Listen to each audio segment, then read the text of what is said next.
What happened to Chibok girls? April 14, 2014, it started like any other school day at government secondary school Chibok. Girls woke up early, dressed in their uniforms, packed their bags, ready for classes. Some were sleepy, some excited, some arguing over homework. Everything was normal. They never expected the nightmare that was about to unfold. Then around 10 p.m. the night before, Boko Haram had already been planning. They had scouted the area. They knew the school schedules, the routines of the girls, and how to get in and out. On that morning, at about 2 a.m., in some reports, armed men entered Chibok. They moved silently at first on motorcycles and in trucks. Villagers didn't know what was happening yet. By the time the first gunshot rang out, panic had already started to spread. When they reached the school, the girls were mostly asleep. Those who were awake saw armed men storming classrooms and dormitories. Armed men shouted orders in Hausa and Kanuri, ordering the girls to come out immediately. Some girls tried to run, some froze, terrified, some hid under beds, behind doors. The attackers were methodical. They separated girls who resisted, forcing them into vehicles. Reports say some girls were grabbed by their hair, some were hit, screams filled the air. Teachers tried to intervene but were overpowered. By sunrise, 276 girls had been taken. The trucks and motorcycles sped off into the bushes, leaving behind a town paralyzed by fear. Parents who chased after the vehicles couldn't catch them. Women cried, children screamed. Men shook their heads in disbelief. Families could do nothing but wait, hoping and praying. Immediately after, the town descended into chaos. Phones rang non-stop. People ran through the streets trying to get news.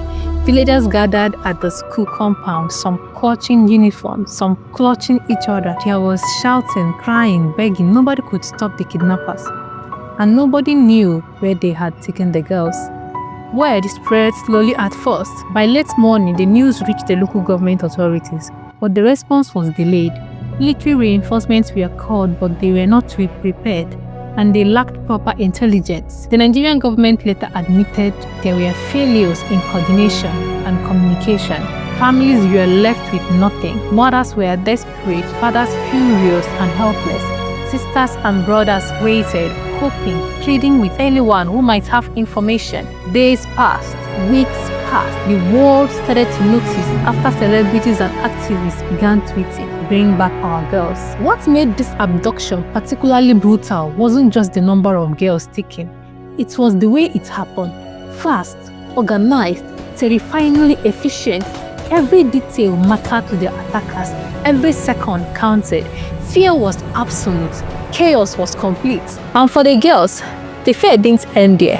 For weeks, months, years, they would face hunger, forced marches, threats, attempts to break their spirits. Some were forced into marriages. Some tried to escape.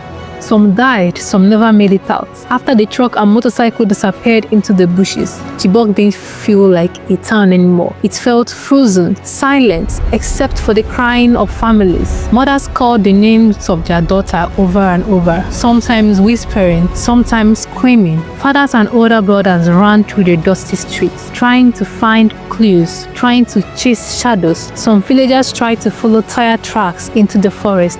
Others ran to the school compound, searching for any girl who might have been left behind. But there were none. The girls themselves were terrified. Imagine being ripped from your school, the place where you learned, laughed, and felt safe.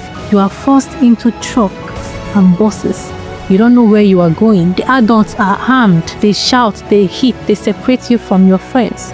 Some girls were crying silently, others screaming in panic. You are just 12, 13, 14, 15 years old.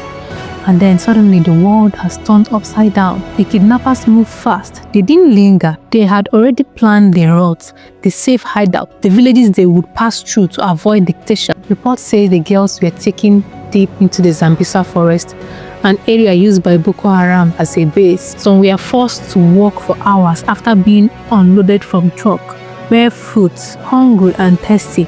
There were attempts to resist. Some girls refused to move. Some tried to run.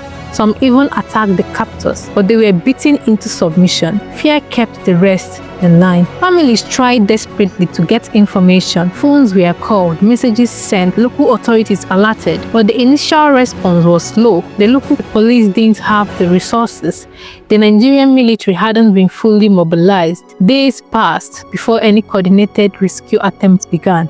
And by then, the girls had been moved multiple times, hidden deeper in the forest, making it nearly impossible to track them. Meanwhile, life in Chibok was unbearable. Schools were closed, streets were quieter than usual, not out of peace, but out of fear. Parents stopped their routines. Mothers spent sleepless nights pacing, wondering what had happened to their daughters. Fathers searched the forest, followed tips from villagers, and even negotiated with local contacts who might know where the girls were. None of these guaranteed results. International attention started slowly. By April 23, social media exploded with "Bring Back Our Girls." Activists, journalists, and celebrities brought global focus on the tragedy. Governments of other countries offered help, intelligence, and advice.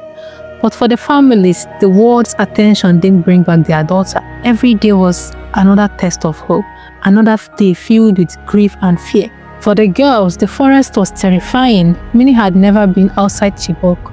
Some had never slept anywhere but their homes or dormitories. Hunger and thirst became constant companions. Captors forced them to convert to Islam and wear hijab. Girls who resisted were beaten. Some were given strict instruction: do not escape, do not speak, do not cry. Every moment was about survival, about holding on to any bit of courage left inside them. There were small acts of resistance. Some girls whispered to each other, planning ways to escape, giving each other strength to hold on. Some memorized prayers, recited in silence, trying to hold on to faith and sanity. Some kept hope alive by thinking of family, imagining freedom, and promising themselves they would never give up. Weeks into captivity, rumors began to spread about possible rescue. Nigerian forces launched airstrikes in the Sambisa Forest. Local vigilante groups attempted small raids, but Boko Haram was prepared. The girls were moved constantly to avoid dictation. Each rescue attempt that failed left the families in Chibok shattered. Each failed mission a new wave of despair. The emotional toll on Chibok's families was unimaginable. Mothers cried themselves into exhaustion. Fathers grew silent, their anger simmering with helplessness. Siblings wondered if their sisters would ever return. Every time a news report came on, every time a stranger said something hopeful, it was a cruel reminder of what was missing. Hope became both a comfort and a torment.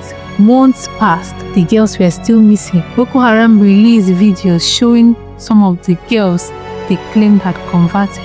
The videos were terrifying, but they also were proof that the girls were alive.